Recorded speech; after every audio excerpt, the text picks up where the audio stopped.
సరే, మంచిది. చిన్న ప్రార్థన చేసుకొని మనం వాక్యాన్ని ధ్యానం చేద్దాం. సర్వోన్నతుడా, సర్వాధికారి, సర్వసృష్టికి కారణభూతుడైన తండ్రి, ఈరోజు క్రీస్తు పుట్టాడని ప్రపంచమంతా అంబరాలతో సంబరాలతో ఉన్నటువంటి వేళలో క్రిస్టమస్ సందేశముగా మాట్లాడుచుండగా మా ద్వారా మీకు మహిమ, మీ ద్వారా తండ్రి మాకు కావాల్సినటువంటి ఇన్ఫర్మేషన్, విషయాలను, జ్ఞానాన్ని మీరు అందించడానికి కృప చూపించమని కోరుతూ క్రీస్తు నామమున అడుగుచున్నాము తండ్రి, ఆమేన్. మంచిది. అందరం కూడి వచ్చిన మీ అందరికీ క్రీస్తు పేరట శుభాలు, వందనాలు తెలియజేస్తున్నాను. ఈరోజు ఏంటి? క్రిస్టమస్. అంటే యేసుక్రీస్తు వారు ఈరోజు పుట్టాడా? ఈరోజే పుట్టాడా?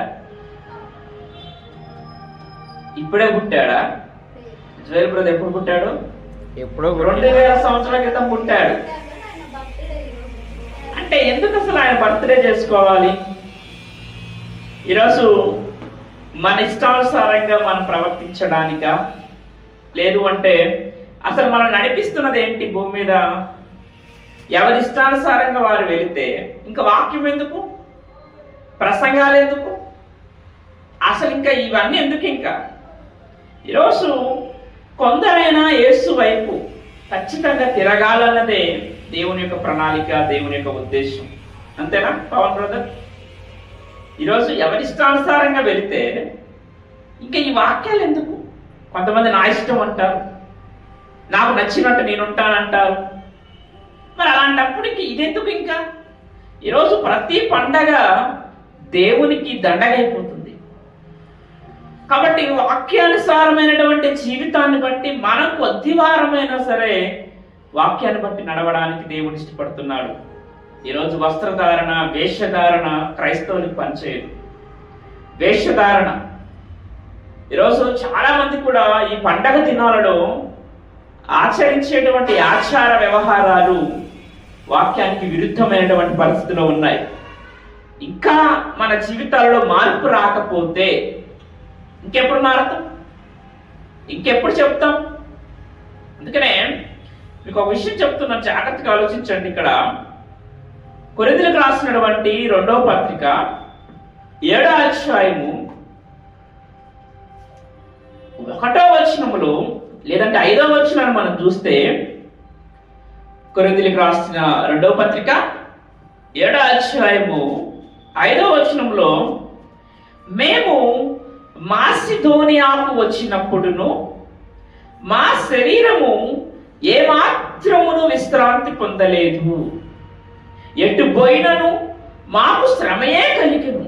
ఎటు పోయినను శ్రమయే కలుగుతుందంటే వెలుపల పోరాటములు, లోపల భయములు ఉండెను.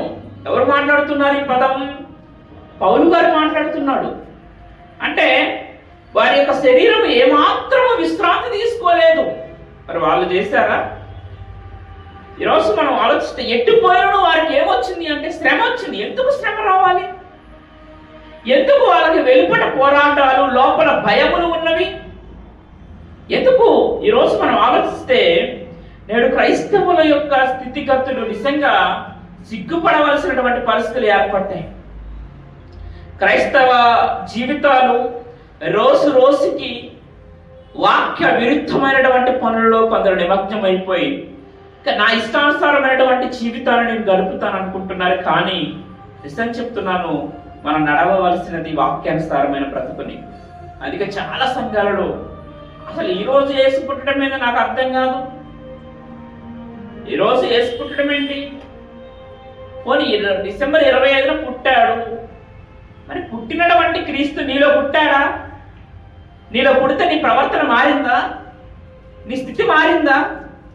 నువ్వు క్రీస్తు పుట్టాడని నువ్వు ఆనందపడుతున్నావు. మరి నీలో క్రీస్తు పుడితేనే కదా క్రీస్తు ఆనందపడేది. ఈరోజు మనిషి ఎలా తయారంటే లోకాన్ని వెంబడిస్తున్నాడు. మరి వెంబడించాల్సింది ఎవరిని? దేవుని వెంబడించాలి. ఈరోజు ఒక విషయం చెప్తున్నా, జాగ్రత్తగా ఆలోచించండి. మన క్రైస్తవ జీవితంలో ఇప్పుడు ఒక అవయవాలు ఉన్నాయి. అవయవాలలో ఐక్యత ఉందా? ఉందా? ఉందా? ఐక్యత ఉందా లేదా? దేవుడు మనకి ఇచ్చినటువంటి అవయవాలలో ఐక్యత ఉందా లేదా? అయితే అవయవాల ఐక్యత లేకపోతే కలిగే ప్రమాదం ఏంటి? ఫర్ ఎగ్జాంపుల్, ఇక్కడ ముక్కుకి దోమ పుట్టింది, చెయ్యి వెంటనే వచ్చేసి ఏం పడుతుంది? అసలు ప్రమాదం ఎవరికి వచ్చింది? ముక్కుకి. చేతికి ఏం పని? అర్థమైందా? అంటే చేతి ఒకవేళ నా ముక్కుకి పుట్టింది కదా, నేనేం చేస్తానని ఒకవేళ చెయ్యి అలిగింది, ఐక్యత లేకుండా, సహవాసంలో లేకుండా సపరేట్గా అలా ఉందనుకో, ప్రమాదం ఎవరికి వస్తుంది? అంటే ఇప్పుడు మన యొక్క శరీరంలో కంటికి నొప్పి తగిలింది. కంటికి నొప్పి అయితే మరి బాధపడేటువంటిది ఏంటంటే కాళ్ళు కూడా హాస్పిటల్కి వెళ్తున్నాయి. వెళ్తానే లేదా? కాళ్ళు వెళ్తున్నాయి. అసలు టోటల్గా దేహమే వెళ్ళిపోతుంది, వెళ్ళిపోతుంది.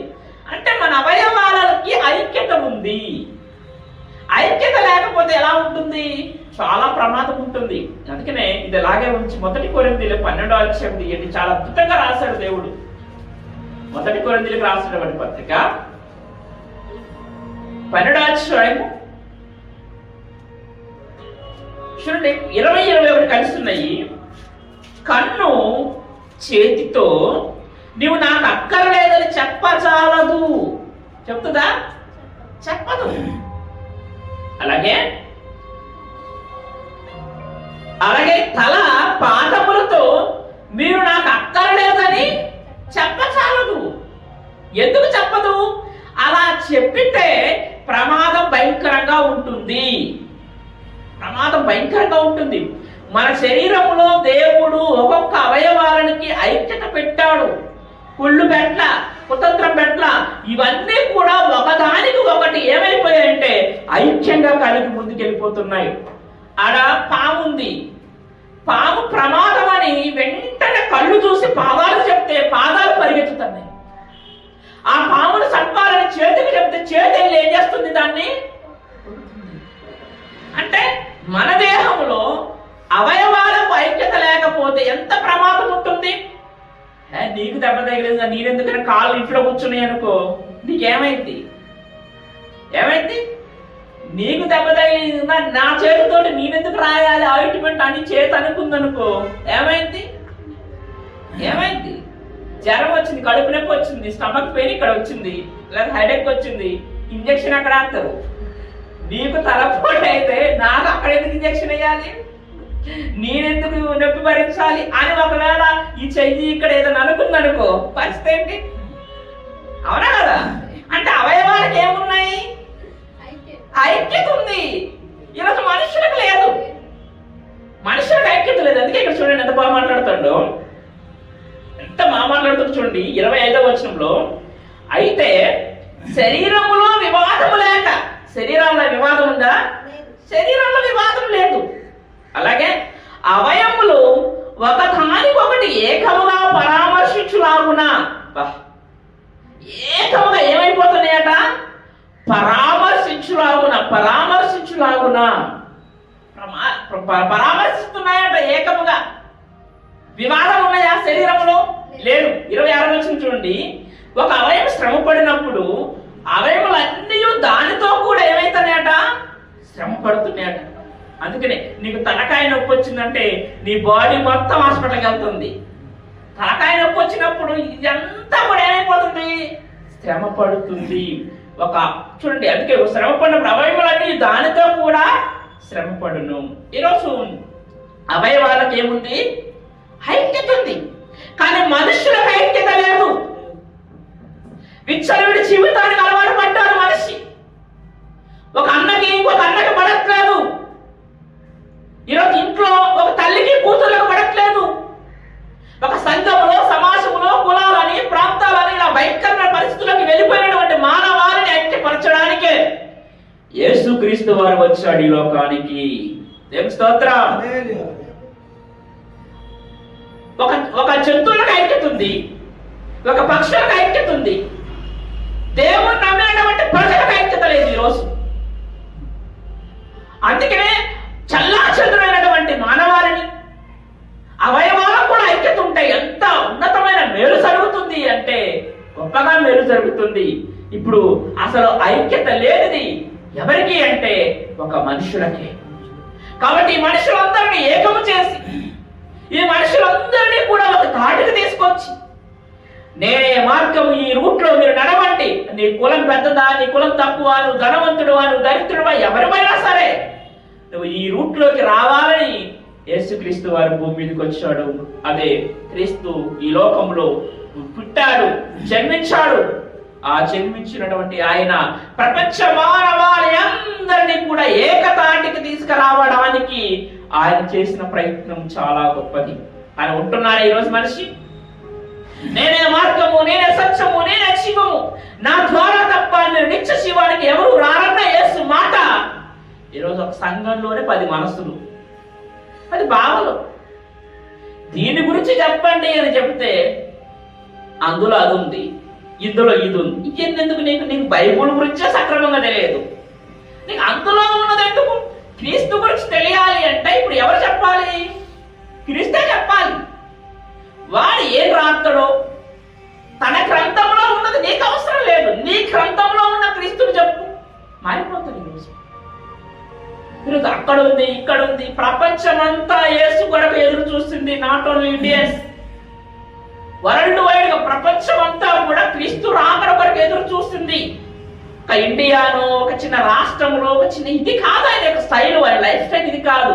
ప్రపంచాన్ని ఏకము చేయడానికి క్రీస్తు లోకములో పుట్టాడు. గుర్తుపెట్టుకోండి, ఒక ప్రధానమంత్రి ఉన్న ఒక దేశానికే ప్రధానమంత్రి అవుతాడు, మిగతా దేశాలకు అవుతాడా?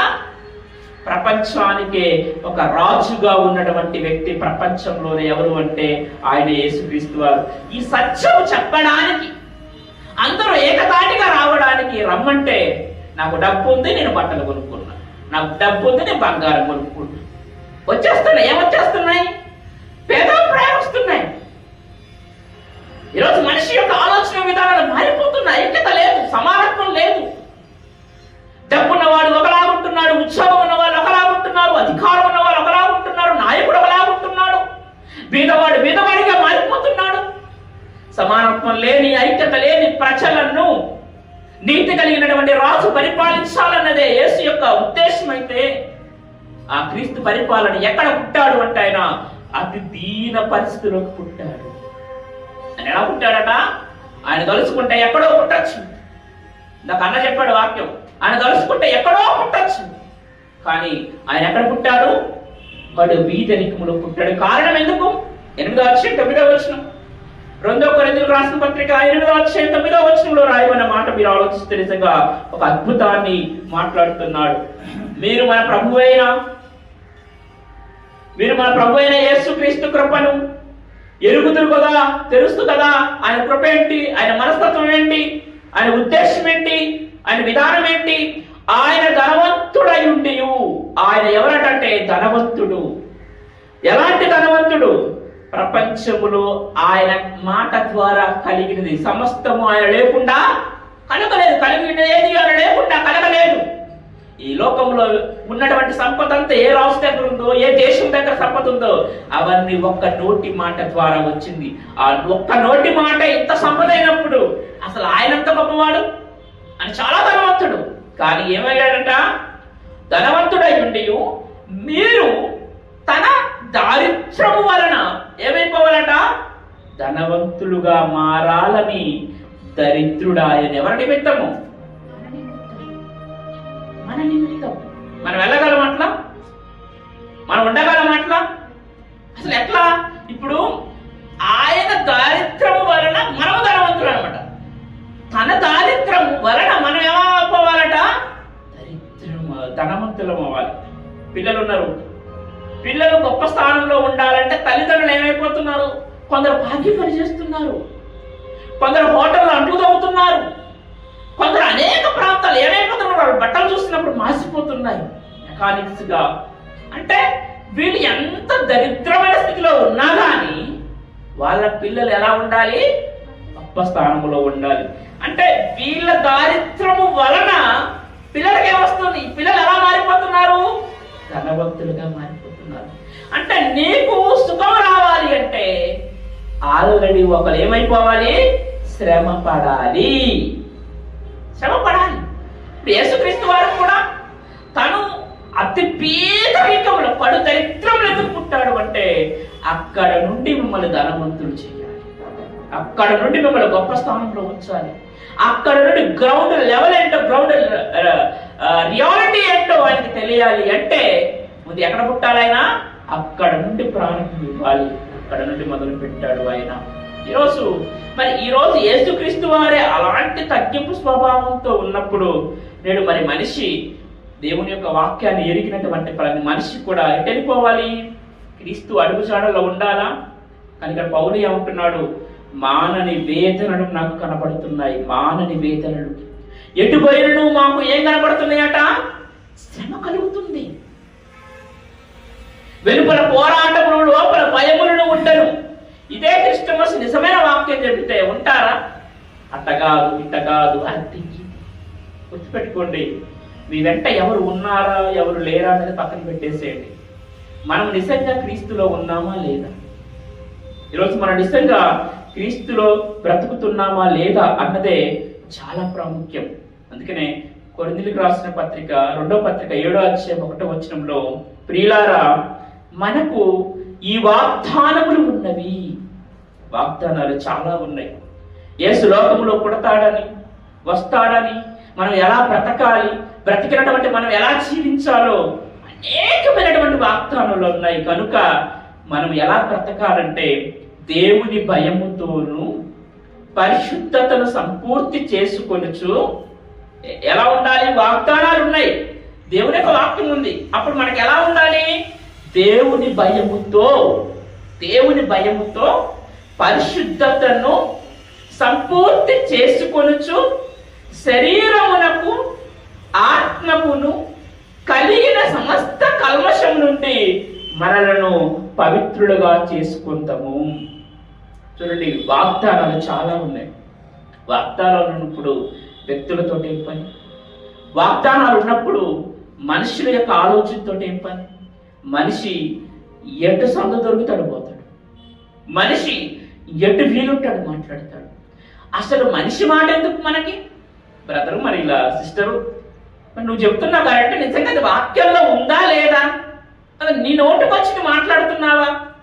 నువ్వు నోటికి వచ్చింది మాట్లాడిన వ్యక్తిని నువ్వు వెంబడిస్తే మనిషి ఏం మాట్లాడతాడండి? లాజిక్లు మాట్లాడతాడు, మ్యాజిక్లు మాట్లాడతాడు, హంగులు బట్టి మాట్లాడతాడు, అందరాన్ని బట్టి మాట్లాడతాడు, బలాన్ని బట్టి మాట్లాడతాడు. లోకం ఒకవైపు వెళుతూ అందరు వెళుతున్నారు కదా. అందరు వెళ్ళే వైపు వేసి వెళ్ళాడా? అందరు వెళ్ళే వైపే క్రీస్తు శిష్యులు వెళ్ళారా? అందరు వెళ్ళే వైపే నోవాహు వెళ్ళాడా? అంటే ఒక సపరేట్గా దేవుడు తన రాజ్యాన్ని స్థాపించుకుంటున్నప్పుడు ఆ రాజ్యంలోకి వచ్చేటువంటి వారి యొక్క క్వాలిఫికేషన్స్ కూడా దేవుడు చూస్తాడా లేదా? అంటే నీ క్వాలిటీ ఏంటి దేవుడు, నీ స్థితి ఏంటి? ఇక్కడ అంటున్నాడు, దేవుని భయముతో పరిశుద్ధతను సంపూర్తి చేసుకొనుచు శరీరమునకును ఆత్మకును కలిగిన సమస్త కల్మషం నుండి మనల్ని పవిత్రులుగా చేసుకుందాము. ఈరోజు సంఘాలలో భేదాభిప్రాయాలు వస్తున్నాయి. కారణం ఏంటంటే మనిషి యొక్క ఆలోచన విధానం. ఒక శరీరములోనే అవయవాలు ఐక్యత లేక ప్రమాదం ఉన్నప్పుడు, ఒక సంఘములో ఐక్యత లేనప్పుడు, ఒక కుటుంబంలో ఐక్యత లేనప్పుడు ఆ కుటుంబం వర్తిల్లదు, ఆ సంఘం వర్తిల్లదు, ఆ గ్రామం వర్తిల్లదు. మనకి ఐక్యత అనేది కంపల్సరీగా అవసరం. ఈరోజు ఏంటంటే తప్పు చేస్తున్నటువంటి వారిని ఎంకరేజ్ చేసే వాళ్ళు ఎక్కువయ్యారు తప్ప, ఇది తప్పు కదా, నువ్వు చేయకూడదు కదా, ఇది న్యాయం కదా, ఇది అన్యాయం కదా, నువ్వెందుకు ఈ నిర్ణయాలు తీసుకున్నావు అనేది ఏం లేదు. బలోబలి వెళ్ళిపోవడమే కారణం ఏంటి? అందుకనే మీరు అందరూ గుర్తుపెట్టుకోవాల్సింది, దేవుని భయముతో పరిశుద్ధతను సంపూర్తి చేయాలి. శరీరముకును ఆత్మకును కలిగిన సమస్త కల్మషం నుండి మనల్ని పవిత్రులుగా చేసుకుందాము. ఈరోజు ఒక చర్చిలో ఉన్నారంటే, ఒక స్కూల్లోనే భేదాభిప్రాయాలు లేకుండా ఒక యూనిఫామ్ సిస్టమ్ పెట్టారు. అవునా? ఇగో నీకు అది ఉంది, నీకు ఇది లేదు అని తక్కువ భేదాభిప్రాయాలు ఉండకూడదు. అలాంటిది మందిరంలో నీ ఇష్టానుసారంగా క్రీస్తు పుట్టాడని ఒంటి నిండా బంగారం వేసుకొని నువ్వు కూర్చొని నీ పక్కన తక్కువ కలిగినటువంటి ఆమె కూర్చుంటే ఏమన్నా ఆలోచన ఏంటి, నీ ఆలోచన ఏంటి, నీవు ఏ ఉద్దేశంతో అలా వచ్చావు? నువ్వు ఖరీదైన వస్త్రాలు ధరించుకొని వచ్చావు చర్చికి, మరి ఖరీదైనటువంటి వస్త్రాలు లేనటువంటి ఆమె పరిస్థితి ఏంటి? మరి ఒకవేళ నీకు ఐక్యత ఉంది అనుకుంటే మరి ఆమె పరిస్థితి ఆమె గుణిత్తం అనుకో ఇవ్వగలరా? మరి పోనీ ఇది సహోదర భావమా? ఇది పోనీ ఆత్మీయ జీవితమా? యేసుక్రీస్తు వారు కూడా అతి భయంకరమైనటువంటి పరిస్థితుల నుండి బయటకు వచ్చాడు అంటే అసలు సంఘములో ఉంటే అందరూ సమానత్వాన్ని పాటించాలి. లేదు నా ఇష్టానుసారంగా నేను జీవిస్తాను ఉంటాననుకుంటే నువ్వు ఎక్కడ సహోదర భావాన్ని చూపెట్టినట్టు? నీ స్థితి ఏంటి, నీ పరిస్థితి ఏంటి? కొన్ని ఆత్మీయంగా వాళ్ళని రక్షించడానికే ఉందా సంఘము, లేదంటే మందిరము, లేదంటే వాళ్ళకు ఉంది కదా నాకు లేదనేటువంటి ఒక భావనతోట ఈరోజు ఈ ఆలోచన వస్తుందా రాదా? వచ్చినప్పుడు ఆమె దేవునికి దూరం అవుతుందా, దగ్గర అవుతుందా, బాధపడుతుందా? అలాగా ఉండాలని నేను కూడా ఆలోచించేసి ఆమె పాపానికి బానిస అవుతుందా? ఏంటి నీ ఉద్దేశం ఏంటి? అలంకరణతోటి నువ్వు మందిరానికి ఈరోజు రావడానికి నీ యొక్క ఉద్దేశం ఏంటి? ఈరోజు పండగలు చూడండి, క్రీస్తు పుట్టాడని ఏం చేస్తున్నారు ఈరోజు సమాజం? భయంకరమైన పరిస్థితులకు వెళ్ళింది. అందుకనే పౌలు గారు అంటున్నాడు, ఈరోజు మనం చాలా జాగ్రత్తగా ఆలోచిద్దాం వాక్యాన్ని. మేము మాసిదోనియాకు వచ్చినప్పుడును మా శరీరం ఏమాత్రమును విశ్రాంతి పొందలేదు, ఎటు పోయినను మాకు శ్రమయే కలిగాను. నిజ భక్తుడి జీవితంలో కలుగుతుంది. వెలుపట పోరాటములను లోపల భయములను కలిగాయి. ఆయనను దీనులను ఆదరించి దేవుడు తీతు రాక వల్ల మమ్మల్ని ఆదరించాడు. అతడు మీ అత్యాభిలాషను, మీ అంగలార్పును, నా విషయమై మీకు కలిగిన అత్యాసక్తిని మీకు మాకు తెలుపుచు తాను మీ విషయమై పొందిన ఆదరణ వలన కూడిన మమ్మను ఆదరించిన కనుక నేను మరీ ఎక్కువగా సంతోషించుకుని నేను రాసిన పత్రిక వలన మిమ్మల్ని దుఃఖ పెట్టినందున విచారణ పడను. ఒక పత్రిక రాస్తున్నాను, ఈ రాస్తున్నటువంటి పత్రికలో భయంకరమైనటువంటి పరిస్థితి వస్తుంది. కానీ అయినా సరే నేను మాత్రము బాధపడమేంది? ఉన్న నిజం చెప్పినప్పుడు నీ వెంట 10 మంది ఫాలోవర్స్ వస్తున్నారా, 20 మంది వస్తున్నారా, నీకు లైకులు చేస్తున్నారా, నీకు కామెంట్ చేస్తున్నారా? ఇవి కాదు కావాల్సింది జీవితానికి. నువ్వు మాట్లాడినటువంటి మాట అవతల వ్యక్తికి దుఃఖాన్ని కలిగించినా పర్లేదు, కానీ నువ్వు సత్యం వెంట ప్రకటించాలి, నిజం వెంట చెప్పాలి. ఇప్పుడు చెప్పకపోతే ఇంకెంతకాలం చెప్తాం? అందుకే 6వ అధ్యాయంలో అంటాడు 2వ వచనంలో, అనుకూల సమయమందును ఇగో రక్షణ దినమందు నేను ఆదుకొని, ఇదిగో ఇప్పుడే మిక్కిలి అనుకూలమైన సమయము, ఇదిగో ఇదే రక్షణ దినము. ఇప్పుడు చెప్పకపోతే ఎప్పుడు చెప్తాం మనం? ఇంకా సడన్గా ఇప్పుడు యేసుక్రీస్తు వారు వచ్చారనుకోండి, నేను రెడీ అని చెప్పేటువంటి దమ్ము ధైర్యం ఉందా ఈరోజు క్రైస్తవులకి? మొట్టమొదటి ప్రశ్న అడుగుతాడు, నీ వేషధారణ ఏంటని అడుగుతాడా లేదా? ముందు నీ చికాకు ఏంటని అడుగుతాడు, అసలు నీ కాన్సెప్ట్ ఏంటని అడుగుతాడు, నీ ఉద్దేశం ఏంటని అడుగుతాడు. అందరినీ నువ్వు పాటిస్తున్నావా? ఇగో నన్ను పాటిస్తున్నావా నువ్వు? అడుగుతాడు ఆయన. అడిగినప్పుడు సమాధానం ఈరోజు మన దగ్గర ఉందా? లేదు. కారణం ఏంటి? మనం మనిషిని గమనించాం కాబట్టి. ఇక్కడ అంటాడు, అందుకనే నేను రాసిన పత్రిక వల్ల మిమ్మల్ని దుఃఖ పెట్టినందున విచారపడను. ఎందుకో తెలుసా? నాకు విచారం కలిగినను ఆ పత్రిక మిమ్మను స్వల్ప కాలం మట్టికే దుఃఖ పెట్టినని తెలుసుకొని ఉన్నాను. మీరు దుఃఖపడితేరని సంతోషించట్లేదు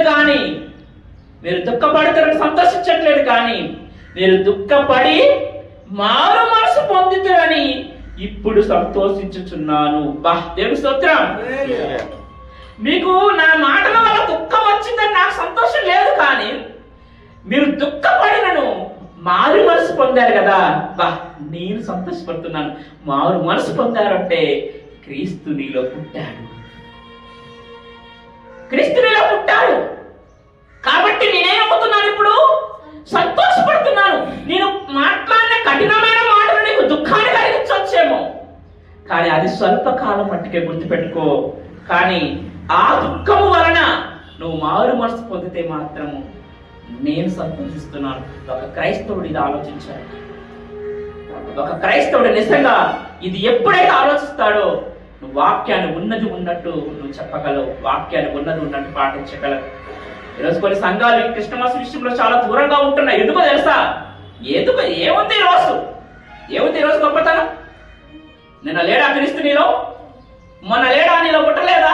మీలో పుట్టలేదా? ప్రపంచంలో ఎవరిలో పుట్టలేదా? క్రీస్తు నీలో పుట్టినందుకు నువ్వు ప్రతిరోజు నీకు పండగే అని ఒక్కరోజు పండగ చేసే ఆచార క్రైస్తవులుగా ఈరోజు ఎవరు మారిపోతారు? నీ బ్రతుకుని బట్టి దేవుడు ఉమ్మేస్తున్నాడు. నీ బ్రతుకుని బట్టి దేవుడు ఈరోజు చీదరించుకుంటున్నాడు. నీ బ్రతుకుని బట్టి పౌలు అంటున్నాడు, మానని వేదనలు నాకు కలగన్నాయి, మాకు పోరాటాలు, వెలుపల పోరాటాలు, లోపల భయములు ఉన్నాయి. అయినా సరే మీరు ఫీల్ అవుతారని, మీరు బాధపడతారని, మీరు దుఃఖపడతారని నేను మాట్లాడట్లేదు. మీరు దుఃఖపడినను, నన్ను అసహించుకునే స్థితిలో ఉన్నను, మీరు మామూలు మనసు పొందాలి. వీళ్ళ క్రీస్తు నిజంగా పుట్టాలి, సమానత్వ భావం రావాలి అన్నదే యేసు యొక్క ఉద్దేశం. అందుకని అంటున్నాడు, ఎలయనగా ఏ విషయంలో నన్ను మా వల్ల మీరు నష్టము పొందుటకై దైవ చిత్తానుసారంగా దుఃఖపడితిరి. ఏ చిత్తానుసారంగా దుఃఖపడ్డారు? దైవ చిత్తానుసారంగా దుఃఖపడ్డారు.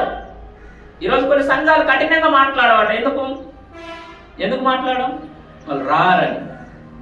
వస్తే వద్దాం, లేకపోతే రారు. నష్టమా? ఎవరికి నష్టం? మరి ఎంతకాలం నువ్వు ఆ మొహమాటంతో వాళ్ళు రారు, వీళ్ళు వెళ్ళిపోతారు, వీళ్ళు నా ఎంట ఉండరు? ఎంతకాలం? ఈ రోజు చనిపోతే నీ పరిస్థితి ఏంటి? నరకమేనా?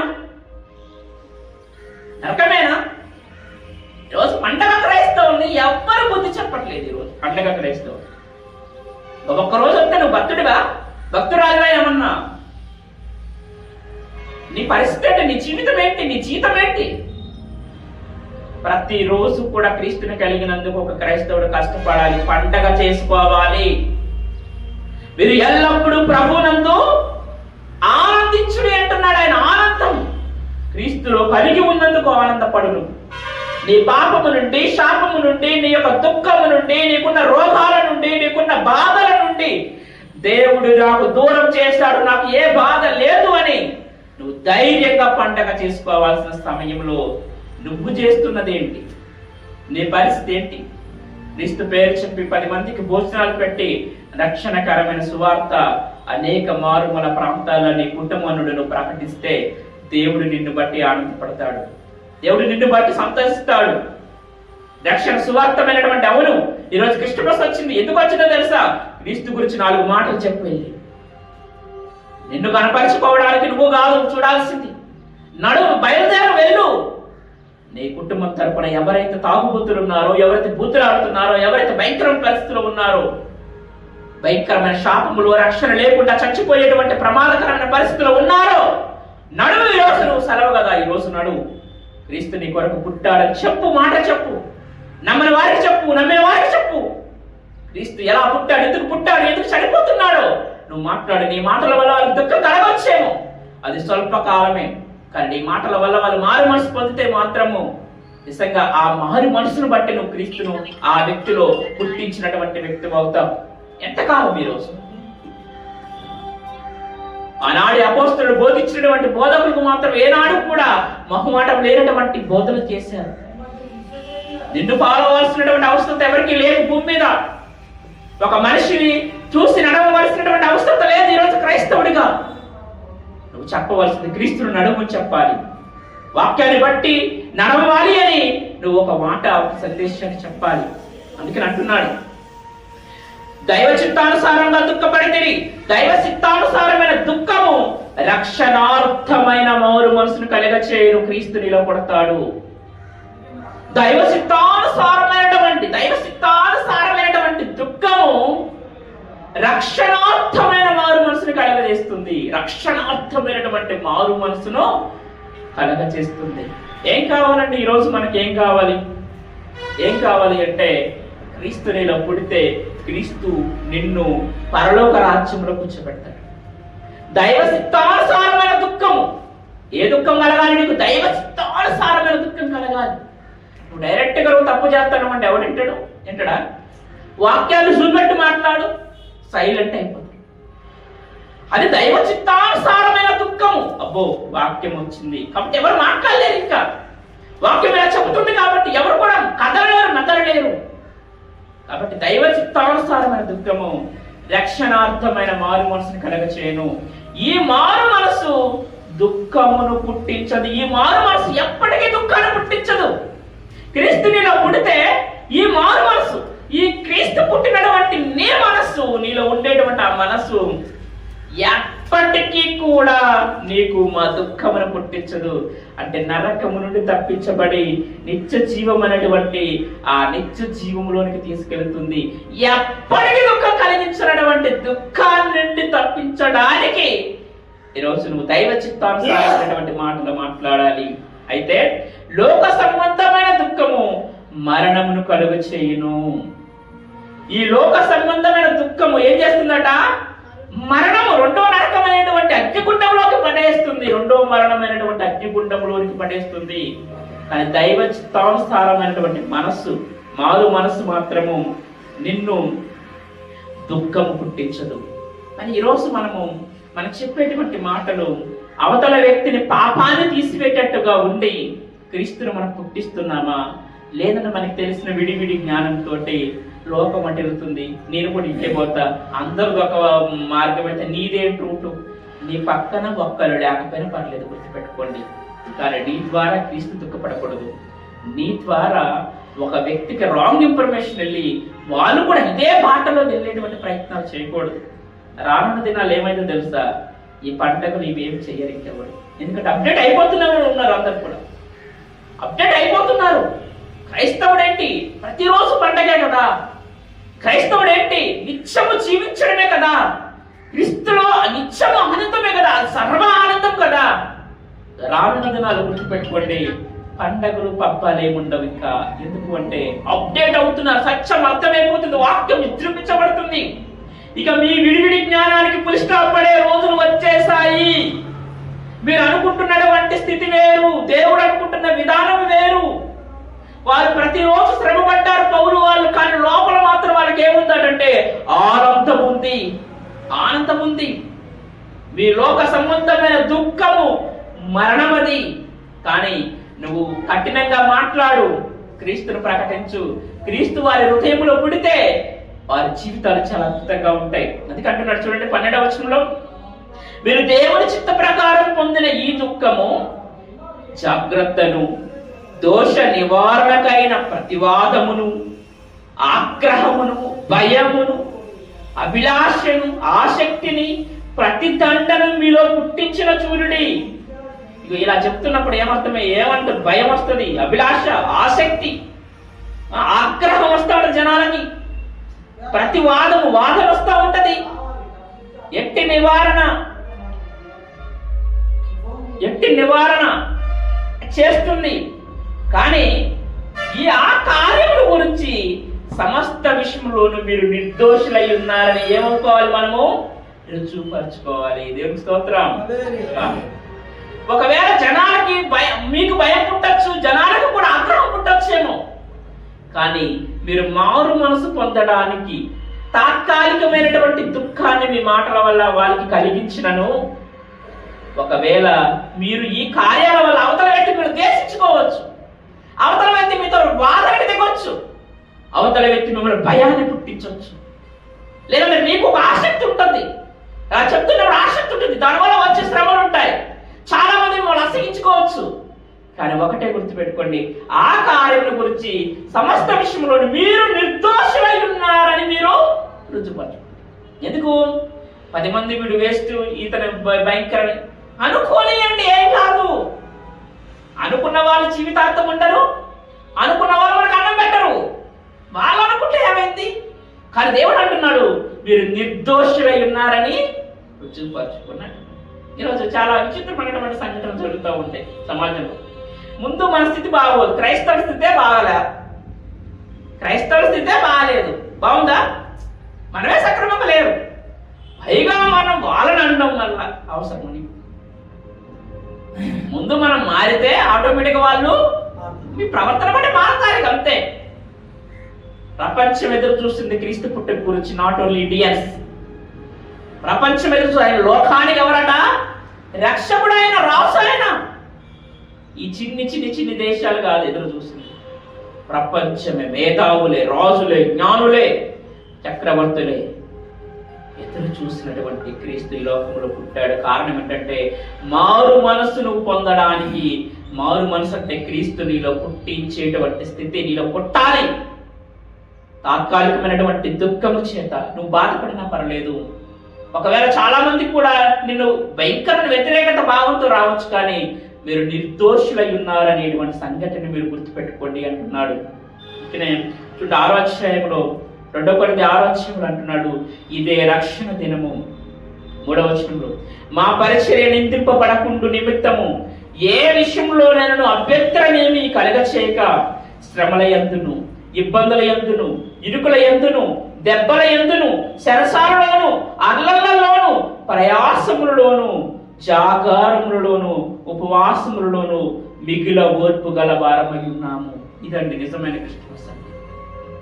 క్రీస్తును అవతల వ్యక్తికి పుట్టించడానికి, క్రీస్తు అవతల వ్యక్తిలోని హృదయంలో పుట్టించడానికి భక్తులు పడినటువంటి ప్రయాస చాలా గొప్పగా ఉంది.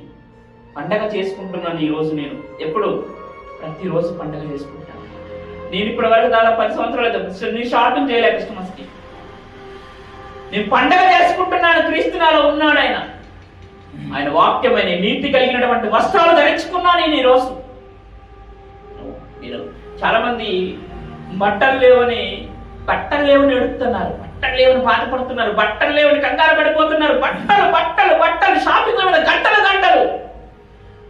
బట్టలు లేదని, పిల్లలకు బట్టలు లేదని నువ్వు బాధపడుతున్నావా? గుర్తుపెట్టుకో, ఇక్కడ పెళ్లి కాలేదనుకో. బట్టలు లేదని కాదు బాధపడాల్సింది, వాడి బ్రతుకు లేదని బాధపడు. వాడి బ్రతుకు సరిగా లేదని బాధపడు. వాడు భక్తిగా లేదని బాధపడు. బట్టలు లేవని బాధపడుతున్నారు. ఏ రోజన్నా వాడి బ్రతుకు బాగాలేదని నువ్వు బాధపడ్డావా? ఇది లేదు. వాడి బ్రతుకు సక్రమం లేదు ఆరాటపడ్డావా? అది లేదు. వాడి బ్రతుకు సరిగా లేదు నువ్వు టెన్షన్ పడ్డావా? అది లేదు. బడికి వెళ్ళకపోతే ఆరాటపడతావు, మరి గుడికి వెళ్ళకపోతే లేదు. వాడు బైబిల్ పాఠం చదవట్ల, వాక్యం చదవట్ల, వాడు బాధపడ్డావా? అమ్మా బాధపడలా. క్రిస్మస్ కాడ బట్టలు లేవని బాధపడుతున్నావు. నువ్వు బాధపడుతున్నావు. నువ్వు ఏ క్రైస్తవ జీవితంలో బ్రతుకుతున్నావు? ఇంకా మీ చింత యావత్తు ఎవరి మీద ఏమన్నాడు? బట్టలు లేవనా? చింత అంటే వెళ్ళిపోతుంది క్రైస్తత్వం. కారణం ఏంటి తెలుసా? చెప్పవలసిన వాళ్ళు కూడా అదే రూట్ లో ఉంటే ఇంకెవరు మారుతారు? చెప్పేటువంటి వాళ్ళే అదే రూట్ లో ఉంటే ఇంకేం మారుతారు? గుర్తుపెట్టుకోండి, ఇక్కడ ఎంత బాగా మాట్లాడుతున్నాడు. మా పరిచర్య నిందింపబడకుండా నిమిత్తము ఏ విషయంలో నేను అభ్యంతరమేమీ కలగ చేయక శ్రమల యందు, ఇబ్బందుల యందు, ఇరుకుల యందు, దెబ్బల యందు, సరసాలను, అల్లర్లోను, ప్రయాసంలోను, జాగరణలోను, ఉపవాసంలోను మిగిలిన ఓర్పు గలవారమై ప్రేమతో మేము మాట్లాడుతున్నాం. పవిత్రతతోను, ఒకటి జ్ఞానముతోను, దీర్ఘశాంతముతోను, ఇంకేముంది అక్కడ? దయతోను, పరిశుద్ధాత్మ వలన నిష్కపటమైన ప్రేమతోను, పరిశుద్ధాత్మ వలన నిష్కపటమైన ప్రేమతోను సత్యవాక్యము చెప్పుట వలనను. బాగుంది మాట ఇది. సత్యవాక్యము చెప్పుట వలనను, దేవుని బలము వలనను, కుడి ఎడమల నీతి ఆయుధములు కలిగి. ఎంత బాగా మాట్లాడుతున్నాండి. సత్యవాక్యము చెప్పుట వలనను, దేవుని బలము వలనను, కుడి ఎడమల నీతి ఆయుధములు కలిగి, ఘనతల వలన, సుకీర్తి దుష్కీర్తి వలనను, దుష్కీర్తుల వలనను దేవుని పరిచారకులమై ఉండి అన్ని స్థితుల్లో మమ్మల్ని మేమే మెప్పించుకొనిచున్నాము. ఇప్పుడు మనల్ని ఎవరైనా మెచ్చుకోవాలా? అవసరం లేదు. మనకి ఎవరైనా లైక్ చేయాలా? ఎవరికైనా ఏదో కామెంట్ చేయాలా? అవసరం లేదు. ఎందుకంటే ఇక్కడ అంటున్నాడు సత్యవాక్యము చెప్పుట వలన, దేవుని బలము వలన, కుడి ఎడమల ఎంత మాట్లాడుతున్నాడు, నీతి ఆయుధములు కలిగి, ఘనతల వలన, సుకీర్తి దుష్కీర్తుల వలనను దేవుని పరిచారకులమై ఉన్నాము. అన్ని స్థితిగతులలో మమ్మల్ని మేము మెచ్చుకొచ్చున్నాము. మేము మోసగాండ్రమైనట్లుండి చాలా జాగ్రత్త కలుగుతుంది. మేము మోసగాండ్రమైనట్లుండి ఏమంటాడ సత్యవంతులము. ఏమంటున్నాడు ఇక్కడ అద్భుతమైన మాట. మేము మోసగాళ్ళగా ప్రజలకు కనబడొచ్చేమో, కానీ నాకు తెలుసు, మా అంతరంగానికి తెలుసు, నా భక్తి జీవితం నాకు తెలుసు, నా యొక్క అంతరంగ స్వభావం దేవుడికి తెలుసు, నాకు తెలుసు, మీకు తెలియకపోవచ్చు. కాబట్టి మీరు మోసగాండ్రులాగే కనబడుతున్నాం మీకు, కానీ మేము ఎవరమాట సత్యవంతులం.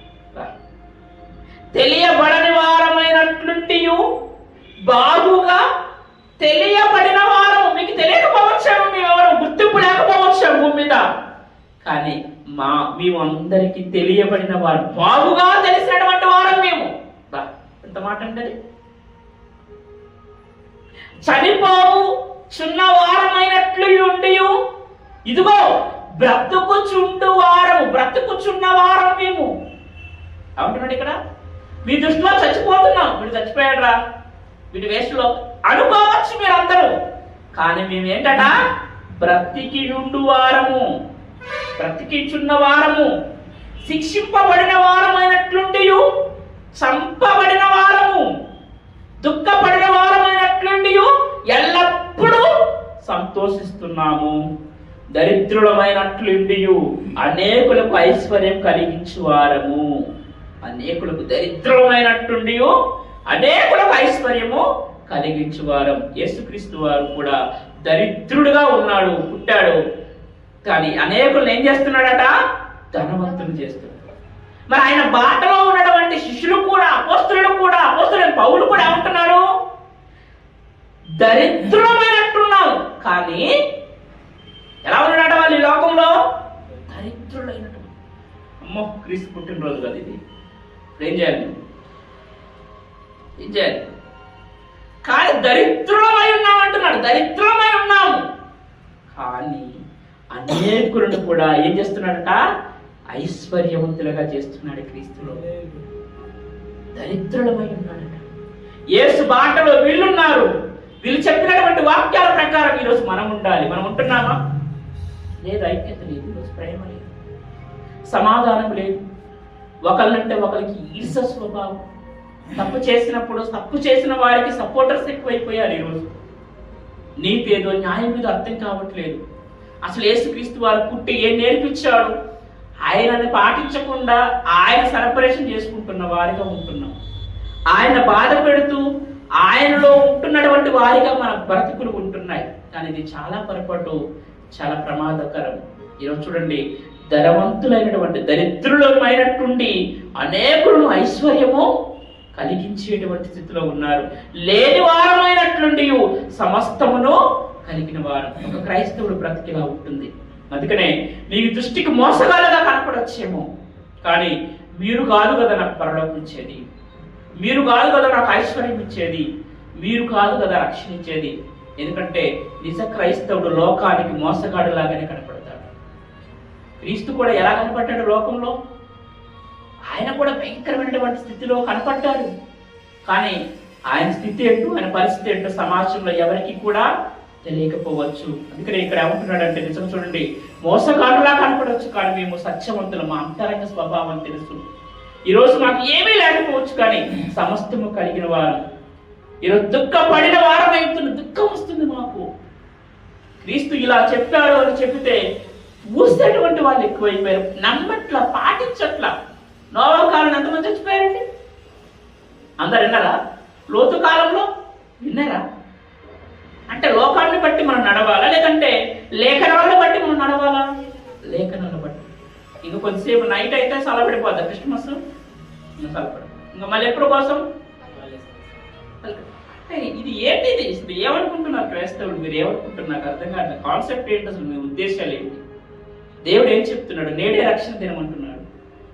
మారు మనసు పొందే దైవ చిత్తానుసారమైనటువంటి మారు మనసు దుఃఖాన్ని కలగ చేసిన స్వల్పకాలమే ఉంటుంది, కానీ మరణం నుండి నేను తప్పిస్తుంది. మారు మనసును పుట్టించడానికి భక్తులైన వారు ఏమైపోయారు అంటే మోసగాడుగా కనపడ్డారు. వీళ్ళకి ఏం తెలియదు, వెర్రివారిగా కనపడి ఉండొచ్చు, వాళ్ళు చనిపోయేటువంటి పరిస్థితిలో ఉన్నారని మీరు తెలియకపోవచ్చు, కానీ దుఃఖపడినటువంటి వారిగా ఉండొచ్చు, కానీ వారే ఐశ్వర్యాన్ని కలిగించవచ్చు. మీరు కూడా గుర్తుపెట్టుకోండి, మీరు ఎవరితోటి ఉన్నారా, ఏం చేశారా కాదు, మీ గురించి 100 మంది చెడుగా మాట్లాడుకున్న పర్లేదు, మీరు నిలబడండి, మిమ్మల్ని దేవుడు నిలబెడతాడు. ఎందుకంటే సమస్తము ఎరిగినటువంటి వాడు మీతో ఉన్నాడు. ఏం తెలియనటువంటి వాళ్ళు నోటికొచ్చింది మాట్లాడతారు. అక్కడ నిజక్రీస్తు ఏంటి? ఆయన ప్రేమను సమాజానికి చాటి చెప్పాడు. యేసుక్రీస్తు వారు ఎక్కడ పుట్టాడు? ఎక్కడో ప్రాంతంలో, చిన్న ప్రాంతంలో పుట్టాడు. అక్కడ పుట్టిన ఆయన ఈరోజు ఈ మారుమూల ప్రాంతంలో కూడా విజృంభించడానికి కారణం ఏంటి? నీలో ప్రేమ ఉంటే నీ పేరు మారుమోగుతూను. నువ్వు క్రీస్తు కొరకు ప్రయాసపడితే, ఇలా చాలా మంది కూడా పేరు కొరకే కదా, నన్ను 10 మంది మెచ్చుకోవాలి, మెప్పు కావాలి అనుకుంటారు కదా. అపోస్తలుడైన పౌలు గురించి 2000 సంవత్సరాల నుండి ప్రసంగాలలో మారుమోగుతూనే ఉంది. అవునా కదా? లక్షల కోట్ల మంది తన పేరుని రోజు ఉచ్చరిస్తున్న కారణం ఏంటి? తను శ్రమ పడ్డాడు, ఒకడు దుఃఖపడ్డాడు, బాధపడ్డాడు. కానీ ఆయన వెంట ఎవరు రాకపోవచ్చేమో. మానవ వేదనలు ఉన్నాయి, లోపల పోరాటాలు ఉన్నాయి, వెలుపల నిందలు, భయంకరమైనటువంటి పరిస్థితులు, భయములు ఉన్నాయి. కానీ ఆయన నిలబడ్డాడు క్రీస్తు కొరకు. అంటే నువ్వు ఒంటరిగా నిలబడు. నీ హృదయంలో క్రీస్తుని పుట్టించుకో. నీ హృదయాన్ని క్రీస్తు పుట్టించి నీ ప్రవర్తన వలన నువ్వు ప్రజలకు ఒక సందేశాన్ని ఇవ్వు. క్రీస్తుని అనేక మందిలో పుట్టించు. ఇదే నువ్వు ఏదో చేస్తే దానివల్ల వచ్చేటువంటిది కాదు క్రీస్తు యొక్క రక్షణ జీవితం. నీ మాదిరికరమైన బ్రతుకును బట్టి నీ బ్రతుకు మారితే చాలు. గుణం మారడం గుండులో లేదు, బ్రతుకు మారడం బట్టల్లో లేదన్నాడు భక్తుడు. పాట సాయిలన్న రాశాడు. గుణం మారితే గుండు కొట్టించుకుంటే గుణం మారదు. బ్రతుకు అనేది బట్టల్లో ఉందా? లేదు, క్రీస్తులో ఉంది. క్రీస్తునిలో పుట్టాలి. పుట్టించడానికి అంగులు ఆర్పాటాలు అవసరం లేదు. వీళ్ళు దరిద్రులుగా ఉన్నారంట. ఎందుకో తెలుసా? అనేకులను ఐశ్వర్యవంతులుగా చేయడానికి. మరి నీ స్థితి ఏంటి? నువ్వు ఎవరికి ప్రాధాన్యత ఇస్తున్నావు? ఉన్నదంటే ఉలికెక్కువ అన్నట్టుగా ఉన్నది అంటే మాత్రం చచ్చ కోపాలు వస్తున్నాయి జనాలకి. మరి ఇది నేను మాట్లాడేది వాక్యానుసారమా, కరెక్టా కాదా, ఏముండదు కదా, ఏం పట్టించుకో. వాడు గుర్తుపెట్టుకోండి, నీ పక్షాన 100 మంది నీకు దూరమైన పర్లేదు, నీ పక్షాన నువ్వు ఒంటరిగా ఈరోజు ఉండొచ్చేమో, కానీ ఆ తర్వాత 1000 మంది కంటే ఎక్కువ విస్తారమైన జనాంగాన్ని నీ పక్షాన నియమిస్తాడు దేవుడు. నోవాహు ఒంటరి వాడవచ్చు, మోషే ఒంటరి వాడవచ్చు, ప్రతి ఒక్కరు ఒంటరి వాడవచ్చేమో, కానీ నీ పక్షాన నువ్వు ఏ బాధతోటున్నా నీ బాధను తీయడానికి యేసు లోకంలో పుట్టాడు. నీ శాపము నుండి, నీ దోషము నుండి, నీ పాపము నుండి సమస్త మానవాళిని రక్షించి తప్పిపోయినటువంటి మార్గాన్ని తిరిగి ఆయనే మార్గముగా వచ్చి వాక్యాన్ని మనకు అందించి, ఈ వాక్యంలో నేనున్నాను అని నన్ను వెంబడించి నువ్వు మాదిరి చూపెట్టి వెళ్ళాడు. నువ్వు క్రీస్తుని అంగీకరిస్తే నరకం నుండి తప్పించబడే నిత్య జీవానికి వెళ్తావు. మొదటి ఆదాము వల్ల పాపం అనేది భయంకరంగా విజృంభించినప్పుడు, తప్పు చేసినప్పుడు ఆ తప్పును సరిచేసి ఇగో ఈ విధంగా బ్రతకండి అని కడపటి ఆదామైన క్రీస్తు ఈ లోకానికి పుట్టాడు. అమ్మా, నీ పరిస్థితి ఏంటి? నీ జీవితం ఏంటి? క్రీస్తు పుట్టాడని నీ ఉద్దేశం ఏంటి? నువ్వు నీలో క్రీస్తు హృదయంలో వెలిగించబడితే నీకు దేనితోటి పని లేదు. గుర్తుపెట్టుకో, ఈ వాక్యం నీ కొరకే మాట్లాడుతున్నాడు. నువ్వు ఏ బాధలో ఉన్నా, ఏ స్థితిలో ఉన్నా నేను దేవుడు రక్షిస్తాడు, కరుణిస్తాడు, కటాక్షిస్తాడు. మరి నీ జీవితం ఎలా ఉందో చెప్పబడుతున్నటువంటి వాక్యాన్ని బట్టి నేర్చుకొని, ఇక భక్తులైనటువంటి వారు మాట్లాడుతున్నారు. అనేక వాగ్దానాలు మనకు ఉన్నాయి, కానీ భయముతో పరిశుద్ధతను సంపూర్తి చేసి శరీరంలో ఆత్మ కలిపి సమస్త కల్మషం నుండి మనల్ని మనం పవిత్రుడిగా క్రీస్తులో చేసుకొని నిత్యము ఆయనతో ఉండేటువంటి ఒక ఉన్నతమైనటువంటి వాక్యాన్ని, నిత్య జీవం మనందరం కూడా వెళ్ళాలని క్రీస్తు నీ కొరకే బాధపడ్డాడు, నీ కొరకు చనిపోయాడు, నీ కొరకు పాతిపెట్టబడ్డాడు, నీ కొరకే మృతుల్లో తిరిగి లేవబడ్డాడు, రక్తాన్ని చిందించాడు. ఆ రక్షణకరమైన మార్గంలో మీ ఫ్రెండ్ లేడా? తీసుకురండి, మీరు గొప్పగా ఐశ్వర్యవంతులు అవుతారు. నీ పక్కన వాళ్ళు ఎవరైనా మారలేదా? ఇగో తీసుకురండి. దేవుని వైపు అనేకమైనటువంటి జనాంగంగా ఉండొచ్చు. నువ్వు ఒంటరిగా ఉన్నారు అని ఆలోచించొద్దు. అందుకే జనాల దృష్టిలో నువ్వు మోసగాడి కావచ్చు, కానీ దేవుడి దృష్టిలో మాత్రం నువ్వెవరమంట? సత్యవంతులము. మేము సత్యవాక్యాన్ని ప్రకటిస్తున్నాము. దేవుని బలము మా పట్ల ఉంది, నీతి ఆయుధములు మా పట్ల ఉంది అని పౌలు గారు మాట్లాడుతున్నాడు. పౌలు గారికి మారణ వేదనలు ఉన్నాయి, నీకు ఉండొచ్చు నువ్వు చనిపోయేంత వరకు, కానీ దేవుడు ఎక్కడ పెట్టాలో అక్కడ పెడతాడు. నువ్వు ఏ ప్రాబ్లంతో బాధపడ్డా గుర్తుపెట్టి, ఏ సమస్యతోటి నువ్వు ప్రభు పాదాల చెంతకు వస్తే నీ కొరకు ఆయన పుట్టింది. నీ ప్రతి సమస్య నుండి, నీ ప్రతి భారము నుండి ఆయన విడుదల కలిగించి నేను విమోచనుడిగా చేసి పవిత్రపరిచి పరిశుద్ధపరిచి నిత్య జీవంలోకి నేను తీసుకెళ్ళడానికి అదే నిజమైనటువంటి క్రిస్టమస్. మరి క్రిస్టమస్ వాతావరణంలో బ్రతుకుతున్న మనం ఒక ఆత్మను క్రీస్తు వైపు నడిపిద్దాం.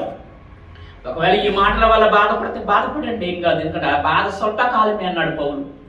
కానీ నువ్వు మారు మనసు పొందితే నీ సంతోషం ఎక్కువగా ఉంటుంది. ఆ సంతోషం కొరకే ఈ స్వల్పకాలమైనటువంటి ఈ బాధ. కాబట్టి బాధపడండి. తప్పు చేసిన వాళ్ళు ప్రతి ఒక్కరు బాధపడాల్సిందే. బాధను పడిసిన తప్పు చేసిన ప్రతి ఒక్కరు ఆ బాధను పక్కన పెట్టి బ్రతుకును మార్చుకొని అనేక మంది వైపు మనం నడిపించేటువంటి గొప్ప భాగ్యాన్ని చేసుకోవాలన్నదే ఈనాటి క్రిస్టమస్ యొక్క సందేశం. దేవుడు మనల్ని మన కుటుంబాలు దీవించి ఆశీర్వదించిన కాక. ఆమేన్. ఆమేన్. మోకరించండి. చివరి ప్రార్థన చేసుకొని మనం ముగించుకుందాం. చివరి ప్రార్థన చేసుకొని ముగించుకుందాం. అందరు మోకరితో